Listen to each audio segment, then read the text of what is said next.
3, 2, 1, action. Assalamualaikum warahmatullahi wabarakatuh. Alhamdulillahi wahdah, wassalatu wassalamu ala bala nabiyya ba'dah. Allahumma sholli wa sallim ala sayyidina Muhammad wa ala alihi wa sahbihi wa mawalah. Wa la hawla wa la quwwata illa billah. Amma ba'd. Dewan Hakim yang arif dan bijaksana dan hadirin yang berbahagia, teknologi yang semakin canggih membawa dampak luas di semua belahan bumi, tak terkecuali Indonesia. Ia laksana pisau bermata dua, bisa memberi nilai positif dan negatif tergantung siapa yang memanfaatkannya. Teknologi informasi misalnya bisa menjadi media pembentukan karakter terpuji atau al-akhlaqul karimah, dan bisa menjadi media dekadensi moral atau al-akhlaqul majmumah, khususnya bagi generasi milenial. Berita tentang seks bebas dan kematian akibat miras dan narkoba di kalangan generasi muda hampir setiap hari memenuhi halaman media sosial. Baru-baru ini, dunia pendidikan dikagetkan dengan ulah seorang pelajar SMA di Jawa Tengah menikam gurunya yang seharusnya dihormati. Kita menjerit prihatin melihat generasi kita yang telah jauh dari nilai-nilai Al-Quran. Oleh karena itu, hadirin, pada kesempatan yang penuh ukhuwah ini, kami akan menyampaikan syarah Al-Quran dengan judul Membangun Generasi Milenial dengan Konsep Pendidikan Karakter Berbasis Al-Quran. Sebagai rujukan, marilah kita dengarkan firman Allah dalam Al-Quran surah Shad ayat 29 sebagai berikut. A'udzu billahi minasyaitonir rajim.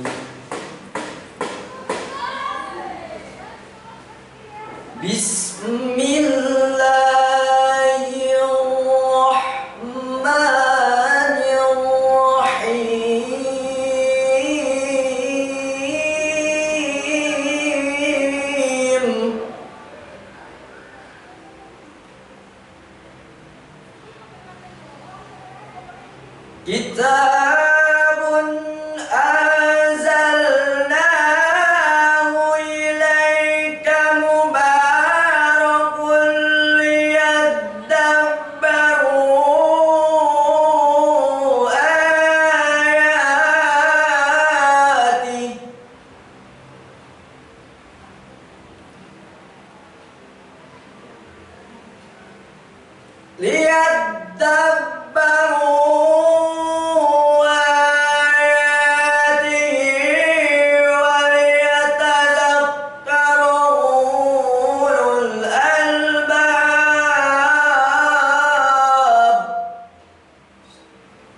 Hamba berlindung di bawah kuasa-Mu, ya Allah, dari usikan setan yang terkutuk. Dengan menyebut asma Allah yang Maha Pengasih, Maha Penyayang. Ini adalah kitab yang kami turunkan kepadamu penuh dengan berkah, supaya mereka memperhatikan ayat-ayatnya, dan supaya orang-orang yang berpikir cerdas mendapatkan pelajaran.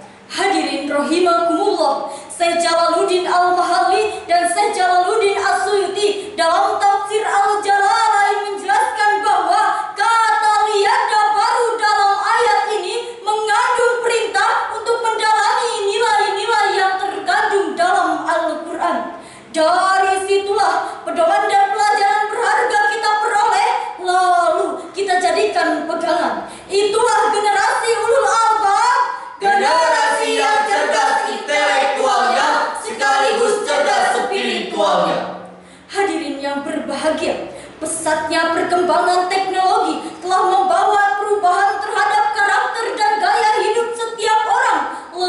lebih-lebih generasi muda.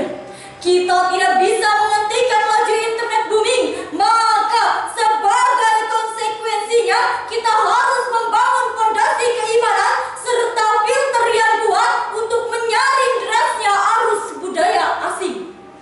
Hadirin, sekuat apapun angin kencang tak akan bisa menumpangkan pohon yang memiliki akar menghujung ke bumi. Sayyidina Ali bin Abi Thalib radhiyallahu anhu berkata, angin kencang yang menerpa bukanlah untuk menggoyang pohon, melainkan untuk menguji sejauh mana kekuatan akarnya. Tantangan pendidikan lebih kita rasakan pada masa pandemi. Tidak hanya itu, pandemi juga berdampak pada meningkatnya tingkat tensi moral generasi muda. Berdasarkan data dari Indonesia Corruption Watch, jumlah penindakan kasus korupsi pada tahun 2021 mencapai hingga 209 kasus. Kerugian yang dialami oleh negara juga tidak tanggung-tanggung akibat kasus korupsi tersebut, yaitu mencapai hingga 27 triliun rupiah. Dana yang cukup untuk membangun 100 madrasah serta pondok pesantren dengan segala fasilitasnya. Marilah kita memohon ampun kepada Allah Subhanahu wa Ta'ala. Astaghfirullah.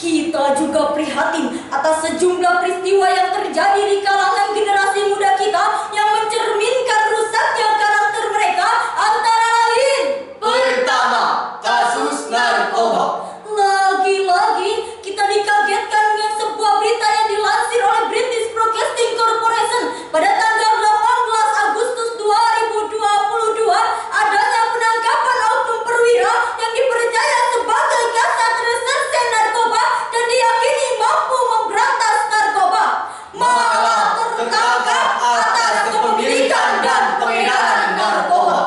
Mau dibawa kemana negeri kita jika kita semua tidak menyingsingkan lengan baju kita untuk berperang melawan narkoba? Kedua, kasus kekerasan seksual. Kementerian Pemberdayaan Perempuan dan Perlindungan Anak mencatat sebanyak 8.000 kasus kekerasan seksual terjadi mulai dari bulan Januari hingga November 2021. Hadirin, kami ulangi sekali lagi, 8.000 kasus, bukan 8 kasus. Negara kita ini kaya dengan para pakar berpendidikan tinggi dalam disiplin ilmu, Lulusan dalam maupun luar negeri, bahkan bergelar profesor. Tapi sayang, di antara mereka masih ada yang tak berkarakter. Mereka menggunakan kepintarannya untuk memproduksi berita bohong serta memprovokasi dan adu domba. Bahkan orang yang selama ini kita kagumi keilmuannya berteriak lantang melarang korupsi, ternyata tertangkap KPK karena kasus korupsi. mereka berorasi berjuang atas nama rakyat, Tapi ujung-ujungnya merampas hak rakyat. Hadirin, mari kita belajar dari sejarah Cina. Siapa yang tidak kenal dengan tembok Cina? Salah satu situs keajaiban dunia yang sampai saat ini berdiri kokoh melewati banyak generasi zaman. Ketika Cina zaman kuno ingin hidup dalam kondisi aman, mereka membangun tembok Cina yang sangat besar untuk melindungi negaranya. Memang tembok itu sangat kokoh sehingga dalam beberapa kali perang tidak dapat bisa ditembus oleh musuh. Ternyata hadirin, sekian ratus kemudian tembok itu berhasil ditembus oleh musuh dengan cara menyogok penjaga temboknya. Cina di zaman itu disibukkan dengan pembangunan temboknya, Tapi mereka lupa membangun karakter manusianya. lantas itulah pertanyaan hadirin, apa yang harus kita lakukan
Sungguh telah ada pada diri Rasulullah itu suri tauladan yang baik bagimu, yaitu bagi orang yang mengharapkan rahmat Allah dan kedatangan hari kiamat. Juga banyak pengingat Allah, maha benar Allah atas segala firman-Nya, dan Dialah yang maha agung.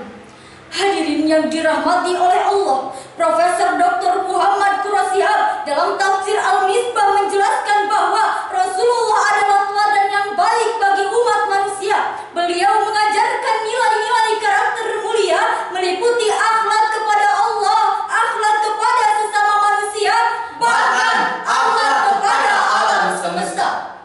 Rasulullah Sallallahu Alaihi Wasallam bersabda, Akmalul mu'minina imanan ahsuduhum huluko. orang mukmin yang paling sempurna imannya adalah Yang terbaik akhlaknya.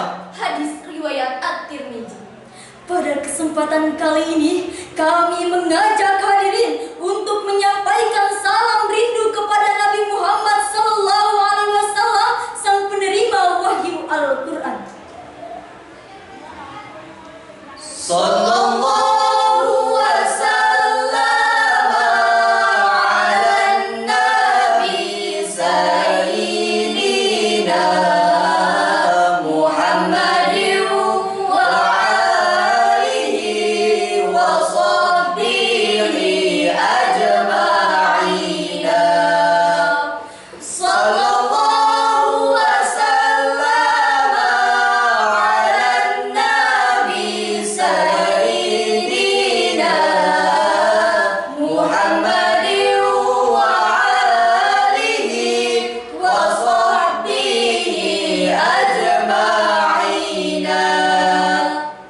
Hadirin yang kami hormati, ada beberapa hal yang harus kita lakukan untuk membangun generasi yang berkarakter di negeri tercinta, antara lain: Pertama, mendalamkan nilai-nilai agama melalui kebiasaan serta keteladanan. yang kedua, menciptakan lingkungan yang religius, baik melalui bahan bacaan, tontonan maupun komunitas pergaulan. Kita acungi jempol program Kemenag Republik Indonesia, yaitu Gerakan Maghrib Mengaji, dengan harapan agar masyarakat kita aktif mengkaji Al-Quran serta mengamalkannya di dalam kegiatan sehari-hari. Kami yakin jika nilai-nilai Al-Quran sudah menjadi tuntunan aktivitas sehari-hari, maka siapapun orangnya, apapun profesinya, ia akan menjadi orang yang baik. Kalau ia seorang pejabat, ia akan amanah dan bermanfaat. Kalau ia seorang pedagang, ia akan jujur dalam menimbang. Jika ia birokrat, ia tidak akan mengambil uang rakyat, dan kalaupun ia jaksa, ia tidak akan bermain api dengan masalah yang ditanganinya. Dari uraian di atas, dapatlah kita ambil kesimpulan.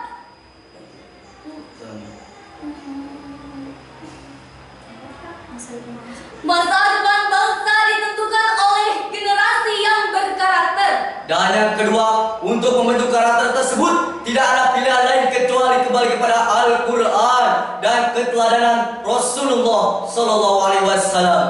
Bunga melati mekar di taman, Harum baunya dan menawan, mendidik generasi yang berkarakter dan beriman. baca Al-Quran harus jadi pedoman.